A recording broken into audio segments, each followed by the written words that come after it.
Queridos televidentes de Suyapa TV, bienvenidos sean una vez más a este su programa La Hora de la Familia. Estamos aquí con doña Gracia de Villeda y doña Ana Lucía Costa de Celaya, listos para hablar sobre un amor que impide crecer. Fíjense ustedes, o sea, el amor siempre pensamos en positivo. El amor es que es algo positivo, es algo bueno, necesario para la existencia humana.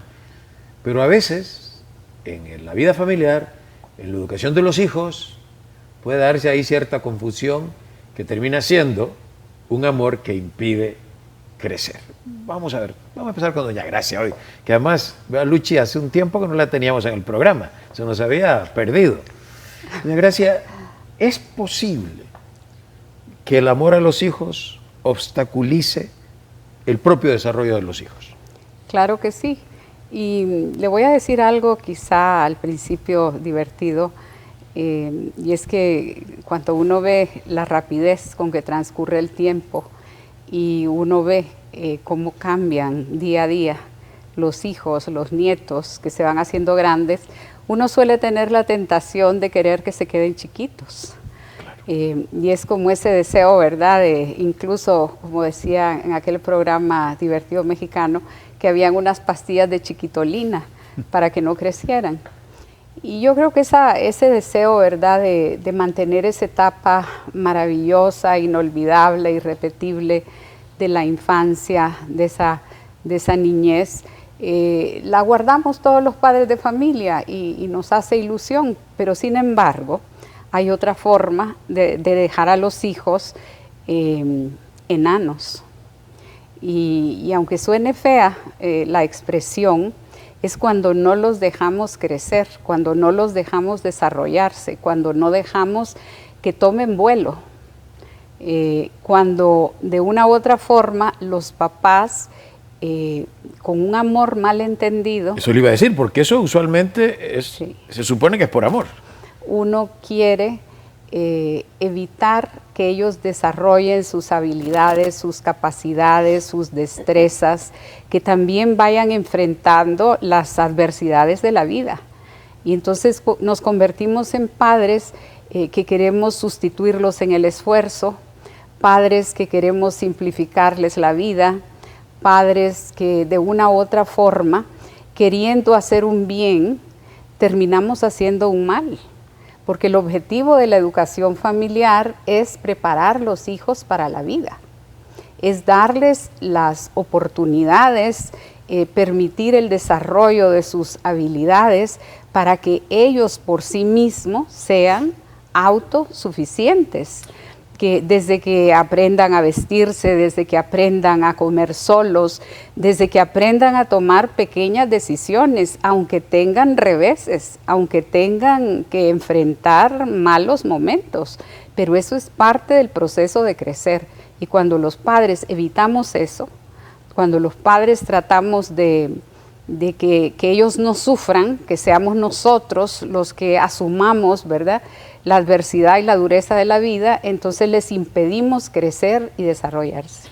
Ahora, es, Luchi, como una actitud natural de los padres proteger a los hijos, sobre todo porque, ¿verdad?, tanto se ha escrito que el ser humano es como el ser que más protección necesita cuando está muy pequeñito, ¿no? Otros seres de la naturaleza, sobre todo en el reino animal, ¿no? O sea, que ya nacen casi listos para defenderse y para caminar y correr. Los seres humanos no, o sea, necesitamos varios meses, incluso años de protección. O sea, ¿proteger a los hijos está bien? ¿O dónde es el límite? O sea, ¿a qué se le llama sobreprotección, por ejemplo? Yo creo que esto es importante lo que acaba de mencionar, porque no estamos hablando que vamos a renunciar o que vamos a dejar a un lado ese cuidado tan importante que requieren nuestros hijos, de protegerles, de ayudarles, de acompañarles. Estamos hablando cuando esto se vuelve excesivo, cuando esto deja de ser, como decía doña Gracia, una manera de permitirles aprender y ir desarrollando su autonomía, y empezamos entonces a sustituirlos. Yo creo que es importante poder saber como padres cuándo estoy siendo sobreprotector. Y esto ya lo mencionaba un poco doña Gracia, es cuando Hay 3 tipos de sobreprotección que vemos comúnmente. La primera es la sobreprotección de querer allanarles el camino, de hacerles la vida más fácil, de pavimentársela, de que los niños no tengan ningún inconveniente, ninguna incomodidad. Y eso es lo que ordinariamente pues decimos son los papás, digamos, anestésicos. Esos que el hijo no sufra, que sí. quisieran como mantenerlos, ¿verdad? Como siempre contentos, que el hijo esté feliz, que no lo contraríe nadie, que si de pronto no se quiere tomar la medicina porque la medicina sabe fea, que no se la tome. Luego están los papás helicóptero, que doña Gracia daba unos ejemplos, que son esos papás que están revoloteando todo el día alrededor del hijo para que no le falte nada, que si tiene frío le jalan el suéter, que si tiene un problema en la escuela, pues van a hablar con el maestro. Si un niño no lo invitó a la piñata, entonces llaman a la mamá del cumpleañero para asegurarse que el hijo esté integrado, porque no quiere que el hijo se sienta afuera. Y por último están los papás que tienen, ¿verdad?, como complejo de genio de lámpara, que son los que quieren que el hijo tenga de todo, ¿verdad?, que no pase frío, que no pase hambre, que si el niño quiere un dulce, un caramelo 15 minutos antes del almuerzo, pues no pasa nada, se lo dan.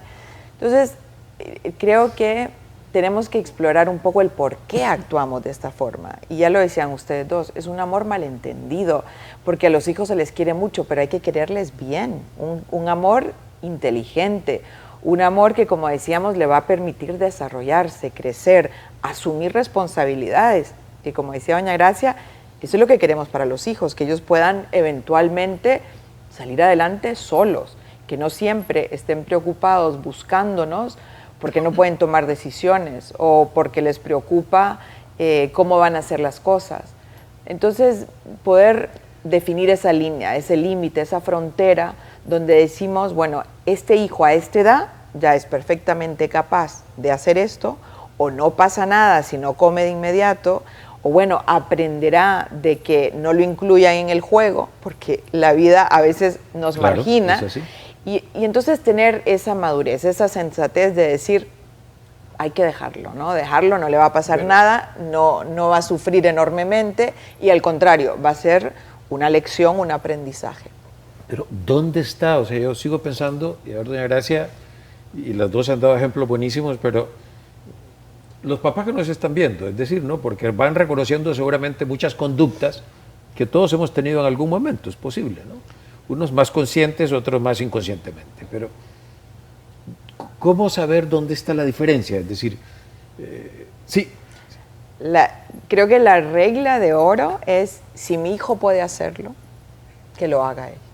O sea, no hacer nosotros lo que nuestro hijo ya puede hacer. Pero ¿por qué hay muchas veces como una tendencia, me atrevería a decir natural incluso, justamente de lo que Luchi habla, doña Gracia, es decir, como de sustituirlos en el esfuerzo? Que nos explique usted por qué eso es nocivo, cómo al final termina afectando negativamente el desarrollo de los hijos. Bueno, ese detalle de sustituirlos en el esfuerzo. Es que es normal que cuando uno los ve, y sobre todo cuando están pequeños, y que uno ve que no pueden hacer algo, que no pueden alcanzar algo, que no pueden hacer una tarea, que no pueden, entonces inmediatamente surge como ese afán de ayudar y de querer que él tenga éxito, que le vaya bien en lo que está haciendo. Entonces, por eso, en el fondo, lo que los papás, por amor, ¿verdad?, es una manifestación del amor, uno quiere echarles una mano. Claro.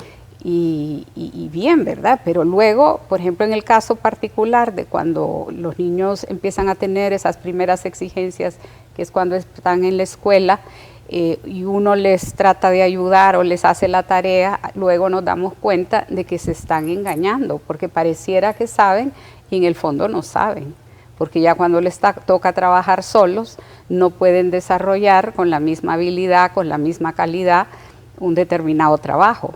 Pero después van habiendo otros ámbitos, que ya no es propiamente lo que podríamos decir un trabajo escolar.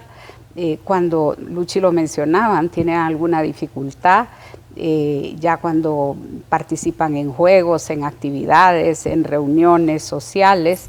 Entonces ahí, cuando ellos se meten en problemas, porque es que todos nos hemos metido en problemas en la vida, o porque hemos hecho o hemos dejado de hacer algo. Entonces ahí en ese momento, cuando eso sucede, los papás tenemos que empezar, como dicen, a ver el partido de atrás de la barrera y no pretender saltarnos la barrera, ¿verdad? Y tirarnos a la cancha para ver, aquí soy lo que hago, ¿verdad? Yo he visto casos, y posiblemente usted durante la época que estuvo en el colegio, donde llegaban mamás a llamarle la atención a otra niña porque tal vez había molestado a su hija o algo.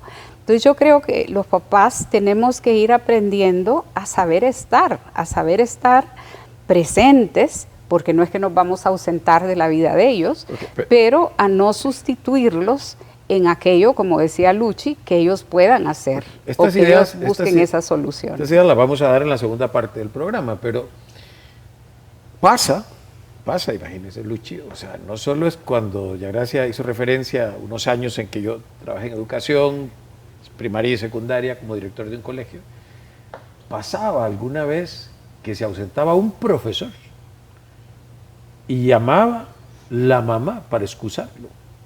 O sea, y allá es donde uno decía que hay un tema que no se terminó a los 5 o 6, sino que continúa a los 26. Pero bueno, este tema es capital para la educación de los hijos. De este tema va a depender muchas veces la felicidad, incluso en el matrimonio de un hijo o una hija. Así que usted, espérenos, no cambie de canal, ya regresamos.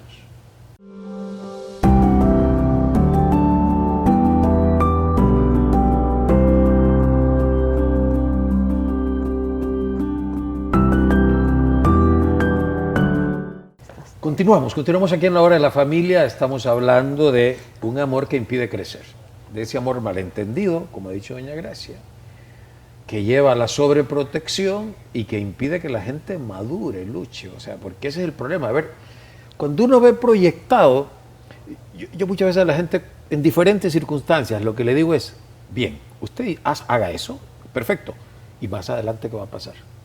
Entonces, en la educación de los hijos igual, uno puede decir, bueno, ¿a usted le parece que esa es la mejor decisión, la más sabia? ¿Y después qué va a pasar? O sea, si usted ve proyectado a un niño sobreprotegido, a una niña sobreprotegida a futuro, ¿qué pasa? Bueno, yo creo que es importante además recordarle a los papás que una de las cosas que nos mueve, que ya lo mencionaba doña Gracia, es ese amor, digamos, equivocado. Pero también es, Roger, una visión inmediatista, porque lo que buscamos es que mi hijo sea feliz ahorita, a los 3, 4 años, a los 6, a los 8, pero no pensamos, como decía Roger, y después, ¿verdad? ¿Qué tipo de actitudes va a tener? Y yo creo que hay muchos, digamos, efectos en un hijo cuando ha sido sobreprotegido, ya sea porque se le ha dado de todo, porque se le ha rescatado de todo, o porque se le ha ido como facilitando la vida. Y la primera es una persona insegura, porque una persona que no sabe de lo que es capaz, porque alguien más lo ha hecho por mí. Doña Gracia decía, el niño que está tratando de alcanzar algo, de armar un rompecabezas, y viene el papá y se lo arma, lo que va generando en este niño es una sensación de incertidumbre. ¿Puedo o no puedo? ¿Va a venir alguien a mi rescate o no? Luego, una persona que además es muy egocéntrica, que está muy centrada en sí mismo, porque siempre he sido el centro de atención, porque mis papás han hecho, ¿verdad? Han movido cielo y tierra porque yo esté contento. Entonces es una persona difícil de convivir, porque siempre pretende que los demás estén ahí para atenderlo, para cuidarle, para salvarle. Además es una persona poco tolerante, porque claro, en cuanto a las cosas, y uno ve un niño que se empieza a frustrar y que no sabe cómo hacer algo, o porque el juego no le está saliendo como él quiere, o va perdiendo, y el papá viene y lo deja ganar, es una persona que ya en su vida adulta va a tener un nivel, un umbral, ¿verdad?, de tolerancia muy bajo, se frustra con cualquier cosa. ¿Y eso a qué nos lleva? A tirar la toalla. Entonces tenemos personas, ¿verdad?, no solamente difíciles de convivir, que rápidamente pierden la paciencia, pero además deciden, esto no es para mí. O sea, no puedo, se me hace cuesta arriba, qué complicado, y los vemos ya a vida adulta, dejando carrera, o cambiando de carrera porque nada le parece, o luego cambiando de relaciones porque rápido se aburren. Yo quisiera que doña Gracia justamente nos hablara, eso que Lucha ha dicho, proyéctelo, doña Gracia, o sea, en el mundo del trabajo, porque es que luego eso se refleja en todos los ámbitos.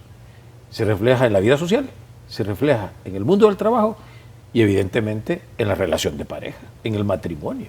Así es, hay como un mismo hilo conductor que empieza desde que los hijos salen, su primera salida, que es a la escuela, cuando en esa etapa escolar uno ha sido de esos padres que le van quitando los obstáculos, que si no le gusta esta maestra, que lo cambien de sección, sí. Que si no le gustan estos compañeros, que lo pongan en la otra. Entonces ellos de una u otra forma se han sentido empoderados en el sentido de que aquí está mi papá o aquí está mi mamá que me viene a solventar y solucionar los problemas. Pero ¿qué pasa más adelante? Ya como decía Luchi, cuando se llega al nivel universitario, pues ahí empiezan a tener esos tropiezos, esas frustraciones que se manifiesta, la inseguridad que ellos tienen a la hora de tomar decisiones, que es lo que los lleva a muchas veces a actuar mal. Y cuando ya, por ejemplo, llegan a la etapa de la vida en teoría adulta, y digo en teoría porque muchas veces son adolescentes, aunque tengan 30, 35 años y se están casando, entonces empiezan a tener problemas de relación, que si no les cae bien la cuñada o el cuñado, empiezan a tener situaciones también donde los papás económicamente lo siguen sosteniendo, claro, lo cual es una barbaridad porque es engañarlos. Así como cuando a un adolescente usted le da tarjeta de crédito para que él gaste y compra pensando que tiene, y cuando nunca se ha ganado nada, se llega hasta la etapa de casados, donde usted tiene un hombre, una mujer ya en teoría maduros, que siguen dependiendo económicamente del papá y de la mamá, porque los gastos, los caprichos, la comidita afuera, el viajecito, todo lo siguen dando los padres de familia. Entonces, como que nunca terminan de ganar esa autonomía, ¿verdad? De decir, aquí estoy por mis propios medios, no tienen la satisfacción, ¿verdad? Del fruto de mi esfuerzo, sino que siempre he tenido ese papá y esa mamá atrás que me han solventado. Porque incluso, vaya, yo soy abuela y yo he visto abuelas que se trasladan a cuidar al bebé recién nacido para que la hija pueda dormir y pueda descansar. Entonces, esas son formas, claro, uno lo hace encantado, pero los estamos sustituyendo en el esfuerzo que les corresponde y eso va prorrogando la adquisición de madurez. ¿Y qué hacer, Luchi? Entonces, ¿cómo deberíamos pensar los padres para evitar la sobreprotección? O sea, yo estoy convencido que en la vida, para que uno pueda aspirar a la felicidad, debe tener ideas claras. Pero no solo uno, sino además la felicidad de los hijos. ¿Qué ideas debemos tener claras los padres para evitar la sobreprotección? Y una cosa más, que después doña Gracia quiero que le explique, es qué sucede cuando uno de los padres es el que realmente no deja crecer al hijo. Hay uno que puede ser el padre o la madre, ¿eh? Ahí se puede cometer el error de pensar que el padre exige y no necesariamente. Pero primero es, ¿qué hacer? O sea, ¿qué ideas hay que tener bien claras los padres a la hora de tomar esas decisiones y actuar en consecuencia? Bueno, yo creo que hay que tener unos como principios muy claros. La primera es, quiero que mi hijo sea feliz ahorita, sí, pero también de grande. Y eso pasa por una personalidad recia, autónoma, una persona capaz de asumir responsabilidades, de ejercer su libertad, ¿verdad? Con madurez, con sensatez. Entonces, tener eso como muy, muy en mente. Dos, saber hacerse, como decía doña Gracia, dar un paso al costado para permitir que ese hijo, ¿verdad?, vaya adquiriendo. Tenemos que recordar que los hijos aprenden a ser personas maduras, responsables, estando con nosotros, ¿verdad?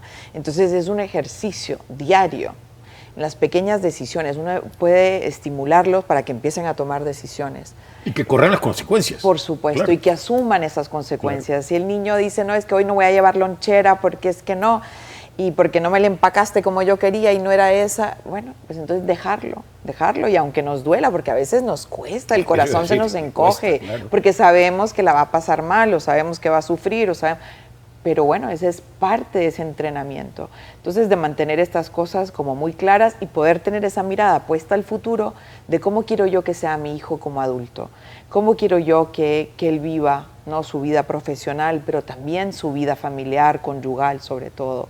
Y a eso es lo que tenemos que aspirar, que no nos quedemos, ¿verdad?, atrofiando a estos niños porque les queremos mucho y porque queremos compensar sobre todo esas carencias, porque a veces, Roger, los papás consentimos porque no pasamos en casa, entonces, bueno, que tenga todo, claro. o porque le quiero dar, ¿verdad?, todo lo que yo no tuve de niño, porque a veces es hijo único y esa nos parece una justificación, o porque a veces es un niño tímido. Entonces yo tengo como que estar ahí siempre acompañándole y contestando por él o sacando las castañas del fuego, que podamos ver más allá de este niño de 4, 7, 9 años y poder, como decía usted, proyectarlo al futuro, ¿sí?, para que sea una persona de bien, pero sobre todo una persona independiente, una persona madura y que pueda a su vez, como decía doña Gracia, formar un hogar y poder criar a su vez hijos valiosos también. Sí, ahora, yo quiero,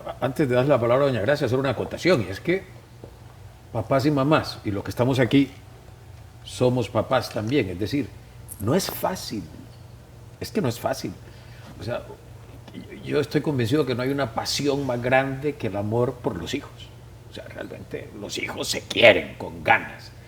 Y uno quiere que no sufran, pero uno tiene que pensar en ese sufrimiento a futuro, es decir, no que no sufran ahorita, Lucho un poco hablaba de eso, una cosa es querer que estén alegres y otra cosa es querer que sean felices, porque la felicidad es en el futuro, la alegría es momentánea, pensar en eso. Pero doña Gracia, ¿qué hacer cuando es uno de los papás el que sobreprotege?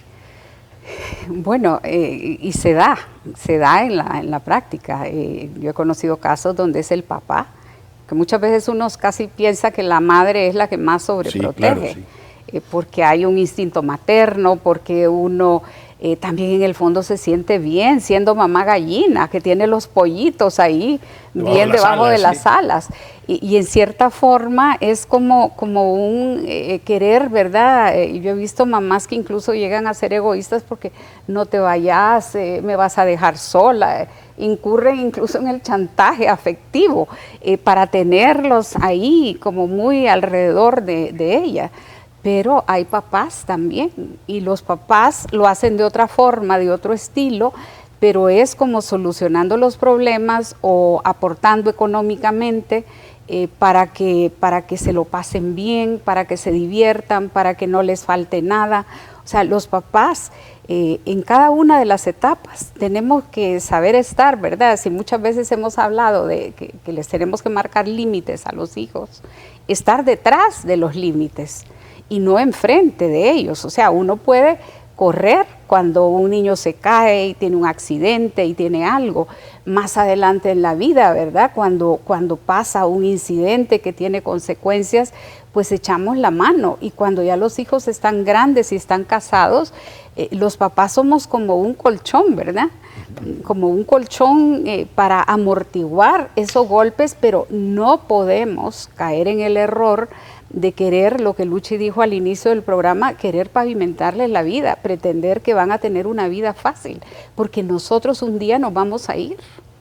Y eso es de lo que tenemos que tener como conciencia, que nosotros no vamos a ser eternos, que no sabemos, y si yo no he hecho que mi hijo crezca y madure, y que sea autónomo y que tome sus decisiones, ¿qué va a pasar el día que yo no esté?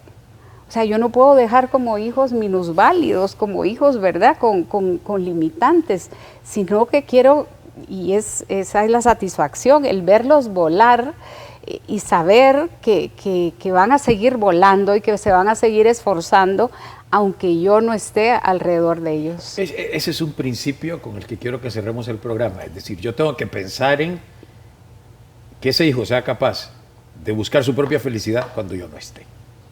que uno va a estar ahí todo el tiempo, ¿verdad? Chineándolo o agarrándolo cuando vaya cayendo en el aire, sino que él sea capaz de ponerse en pie por sí solo también cuando yo no esté.